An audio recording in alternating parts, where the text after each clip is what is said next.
미국의 강철 왕이죠. 카네기에 대한 한 일화가 있습니다.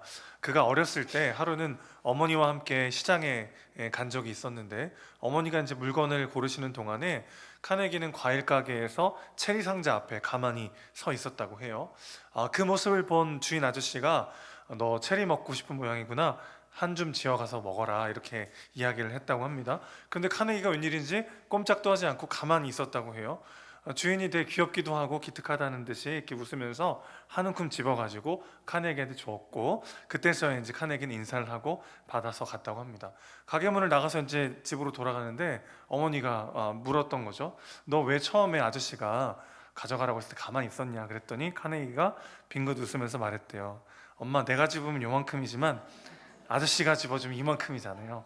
예, 떡잎부터 남다른 카네기의 모습을 우리가 보게 되는데, 사실 우리의 삶에도 내가 하는 것보다 하나님이 일하실 때 그게 훨씬 더 내 삶에 복이 된다는 것을 우리가 머리로는 알면서도, 어떤 중요한 문제나 상황 앞에서는 항상 내 힘이 또 올라와 가지고 내 생각대로, 내 눈에 보기 좋은 대로, 내가 원하는 방법대로 내 삶이 흘러가야만 그 안에 진짜 안정과 기쁨이 있는 것처럼 착각할 때가 얼마나 많이 있는지 모르겠습니다. 그럴 때마다 가게 앞에 서 있는 한 꼬마 아이를 한번 생각해 보세요.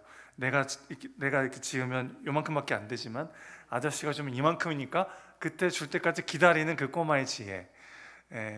사실 하나님의 방법과 하나님의 때에 순종한다는 것은 그렇게 유쾌하고 좋은 일은 아닙니다.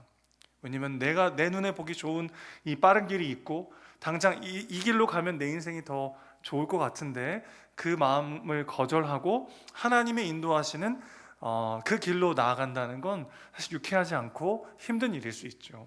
그러나 우리는 분명 압니다. 그 길이 복된 길이고 그 길이 진정한 생명의 길이라는 것을 우리는 알고 있죠. 자, 그래서 오늘도 하나님은 하나님의 이 위대한 일을 감당할 한 사람 한 사람을 찾고 계신데, 어떤 사람을 통해서 하나님은 자신의 일을 행하시는가? 한마디로 말하자면 하나님의 마음에 합한 자, 즉 겸손하게 하나님께 순종하는 한 사람을 통해서 하나님은 일하신다, 이렇게 말할 수가 있겠습니다. 하나님은 이제 사울을 버리시고 이새의 아들 중에 새로운 왕을 세우시려고 사무엘을 이새의 집에 보내게 됩니다. 사무엘이 이제 두렵고 떨리는 마음으로 이새의 집에 가서 그의 아들들을 한 명씩 한 명씩 이제 보는 거죠. 그의 맏아들 엘리압이 딱 앞에 오자 사무엘은 속으로 그렇게 생각했습니다. 이야말로 하나님이 정하신 새 왕이구나. 그가 키가 크고 잘생긴 것을 보고 이 사람인가 보다 했어요. 그런데 하나님은 사무엘에게 이렇게 말씀하십니다. 그의 용모와 키를 보지 말라. 내가 이미 그를 버렸노라.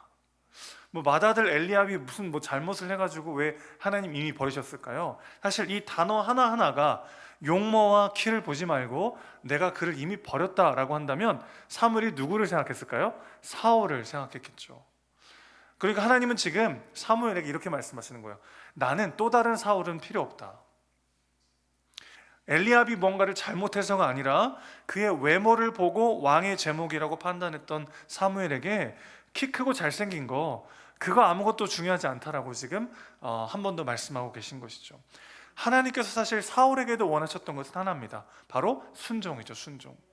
중심을 보신다는 것은 마음을 보신다는 것을 뜻합니다. 7절 말씀 다시 보시죠. 여호와께서 사무엘에게 이르시되 그의 용모와 키를 보지 말라. 내가 이미 그를 버렸노라. 내가 보는 것은 사람과 같지 아니하나니 사람은 외모를 보거니와 나 여호와는 중심을 보느니라. 중심을 보신다는 건 마음을 보신다는 것인데, 어떤 마음이죠? 나의 작음을 알고 하나님의 크심을 알아서 하나님께 겸손하게 순종하는 마음인 것이죠. 어떤 상황과 문제 앞에 우리가 끝까지 하나님께 기도하면서 하나님의 일하심을 기다릴 수 있는 이유는 무엇입니까? 이 문제 가운데 하나님께서 가장 잘 알고 계시고 하나님이 내 삶을 가장 잘 인도하실 수 있다는 믿음이 있을 때에만 우리는 기다릴 수 있죠. 그래서 결국 사울이 기다리지 못했던 것도 결국 하나님을 믿지 못했기 때문인 것이고, 오늘 하나님께서 새로운 왕을 세우는 그 후보자들 중에서 유일하게 보시는 기준은 바로 마음의 중심, 즉 겸손하게 하나님께 순종하는 마음을 보시겠다고 말씀하고 계신 것이죠. 하나님은 그런 사람을 사용하시더라는 것입니다. 사울도 처음에는 겸손하게 하나님의 말씀을 따르는 것처럼 보였어요. 그러나 그 안에 하나님이 아닌 다른 것을 의지하는 마음이 점점 커져갔고 결국 하나님보다 다른 것을 더 사랑하게 되었습니다. 그렇게 그는 조금씩 불순종을 선택하기 시작했고 결국 하나님께 버림받고 말았던 것이죠. 하나님은 엄청난 실력과 위대한 업적을 원하시는 게 아니더라고요. 우리의 어떠함이 하나님의 영광에 티끌만큼이라도 보탬이 될 수 있을까요? 그럴 수 없습니다. 왜냐하면 하나님은 그 자체로 완전하시고 영광스러운 분이시기 때문에 그렇습니다. 신학적으로 하나님을 자충적이시다라고 하거든요. 존재 자체로 충만하신 분이다. 그러니까 우리가 그분의 영광을 우리의 노력과 우리의 공로로 더할 수가 없는 건 이미 완전하시기 때문이죠. 마치 이 물잔에 물이 가득 차 있는 상태에서는 더 물을 부어도 차오르지 않고 오히려 흘러 넘치듯이요. 하나님은 존재 자체로 완전하시고 그 영광으로 충만하신 분이기 때문에 우리의 어떤 노력과 우리의 행함으로 그분의 영광이 될 수가 없죠. 우리가 무언가를 이뤄낸다고 성취한다고 해서 그것을 통해 하나님이 영광 받으시는 것이 아니더라는 것입니다. 그럼 무엇을 통해 하나님은 무엇을 기뻐하시죠? 하나님은 순종하는 한 사람을 통해 일하기를 기뻐하시죠. 순종하는 한 사람을 통해서 하나님은 위대한 일을 이루어 가시는 분이시라는 것입니다. 오늘 하루도 하나님의 말씀을 마음에 새기고 그 말씀에 순종하기 위해 몸부림치는 한 사람을 통해 하나님은 일하신다는 것이죠. 시편 147편 10절에서 11절에 이런 말씀이 있어요. 여호와는 말의 힘이 세다 하여 기뻐하지 아니하시며 사람의 다리가 억세다 하여 기뻐하지 아니하시고 여호와는 자기를 경외하는 자들과 그의 인자하심을 바라는 자들을 기뻐하시는도다. 인간의 능력과 어떤 성취와 행함이 하나님의 기쁨이 될 수 있는 것이 아니라 하나님을 경외하며 그분의 은혜를 구하는, 겸손히 하나님의 뜻에 엎드려 그분의 은혜로 살아가기를 원하는 한 사람을 하나님은 기뻐하시더라는 것입니다. 사실 하나님은 자격 없는 자, 하나님을 의지하지 않으면 안 되는 작은 자를 사용하시기를 즐겨하시는 분이세요. 사실 사울도 다윗도 모두 사람들에게 왕의 제목으로 처음에는 인정받지 못했던 사람들이었습니다. 사울 역시 처음 왕이 됐을 때 모두에게 인정받았던 건 아니에요. 한 불량자 무리들은 사울이 무슨 왕이냐 그러면서 그를 따르지 않기도 했었습니다. 그가 이스라엘의 가장 작은 지파였던 베냐민 지파 출신이기도 했고 그 중에서도 뭐 내세울 것 없는 집안 출신이었기 때문에 그가 왕으로 지명되었을 때 많은 사람들이 그의 왕이 된 것을 탐탁지 않게 여겼던 거죠. 다윗도 마찬가지입니다. 다윗은 아버지 이새조차도 왕이 될 가능성이 전혀 없다고 여겼던 사람이기도 해요. 자, 오늘 본문은 이새의 아들을 다윗까지 8명을 소개하고 있는데 역대상 2장 13절에서 15절 말씀을 보면은 이새의 아들이 다윗을 포함해서 7명으로 나옵니다. 사무엘상에는 8명인데 역대상에는 7명으로 나와요. 성경에 오류가 있어서가 아니라 어떤 학자들은 다윗의 형 중에 한 명이 죽어가지고 역대상에는 7명으로 소개된 거라고 말하는 학자들도 있습니다만은 성경의 아주 중요한 기록 원리 중에 점층법적 계산이라는 게 있습니다. 미가서라든지 요한계시록에도 쓰이는 표현인데 어떤 의미냐면은 말하고자 하는 의미를 강조하기 위해서 완전수에서 하나를 더해서 표현하는 겁니다. 성경의 완전수는 7이잖아요. 7. 그런데 다윗을 제외한 아들의 수가 원래 6명인데 아버지 이새가 보기엔 이 6명이면 완전하다는 거예요. 다윗 없이도. 그래서 6명을 몇 명으로 표현한 겁니까? 7명으로 표현한 거죠. 아버지 이새가 다윗을 왕 후보에서 철저히 제외하고 있음을 보여주는 표현이라고 할 수 있겠어요. 다윗 없이도 이 아들들만으로도 완벽하다는 거죠. 다윗은 아버지조차 왕이 될 거라고는 상상하지 못할 정도로 작은 자였던 것이죠. 재밌는 거는 성경에서 8은요 또 새로운 출발을 의미하는 숫자이기도 합니다. 난지 8일 만에 할례를 받는 유대 전통이 있었던 것처럼 하나님 나라의 백성으로서 새로운 시작을 하는 이 8이라는 숫자의 개념이 있는데 본문에서 다윗을 8번째 아들로 소개하는 것은 하나님께서 그를 통해서 새로운 왕조를 시작하실 것임을 또 암시하는 표현인 거죠. 굉장히 재밌는 지금 상황인 겁니다. 다윗이 8째 아들로 표현되는 것은 아버지 이새에 의해서 철저히 배제된 아들이라는 뜻이기도 하고, 동시에 하나님의 선택과 새 왕조의 시작을 부각시키는 표현이기도 한 거죠. 자, 이게 무슨 말인지 이해하셔요? 아버지 이새조차도 왕이 될 제목으로 전혀 생각하지 않는 작은 자였던 다윗을 통해 하나님은 새 날을 여시기로 지금 작정하신 거죠. 지극히 작은 자, 아무도 주목하지 않는 그 한 사람을 통해, 자격 없는 한 사람을 통해 하나님은 새 역사를 이루시겠다고 지금 선포하고 계신 것입니다. 하나님은 왜 이런 자격 없는 자, 연약한 자를 사용하실까요?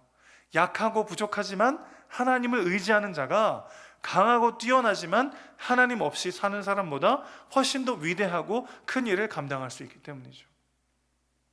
1과 10을 비교하면 비교가 안 되죠. 10이 훨씬 더 큽니다. 그렇죠? 10 더하기 0보다 1 더하기 10조가 훨씬 더 커요. 자신의 능력을, 환경을 의지해서 하나님의 도우심을 구하지 않고 하나님을 의지하지 않고 사는 사람들은 무한하신 하나님의 능력을 누릴 수 없는 거죠. 그러나 내가 정말 보잘것없고 연약한 존재라 할지라도, 그렇기 때문에 겸손히 하나님께 기도하며 하나님을 의지하며 하나님의 말씀에 순종하면서 주님과 함께 이 길을 걸어갈 때 내가 상상치도 못했던 나의 한계를 뛰어넘어 일하시는 하나님을 경험하게 될 줄로 믿습니다.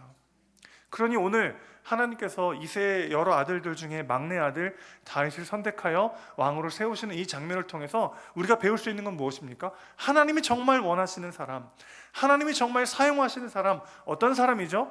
인간적으로 뛰어나고 실력을 갖추고 막 어마어마하게 많은 것들을 가진 사람이 아니라, 그런 것이 아무것도 없어도 하나님 한 분만을 의지하며 그분의 말씀에 순종하는 겸손한 한 사람을 통해 하나님은 일하신다는 것입니다.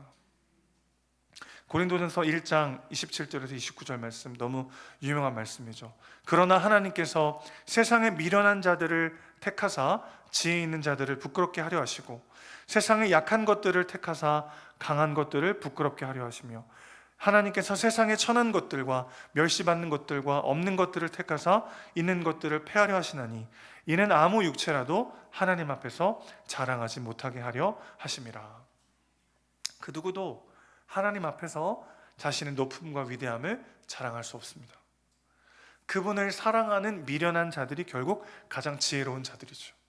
그분을 의지하는 연약한 자들이 사실은 가장 강한 사람들입니다. 그분을 신뢰하는 천하고 멸시받는 자들이 결국 하나님의 영광에 동참할 거라고 주님은 약속하십니다. 여러분, 어느 쪽에 속하시겠습니까? 이런 인간적인 마음이 들기도 해요. 강하고 하지만 하나님을 의지하는 사람, 부하지만 겸손해서 하나님의 뜻대로 사는 사람.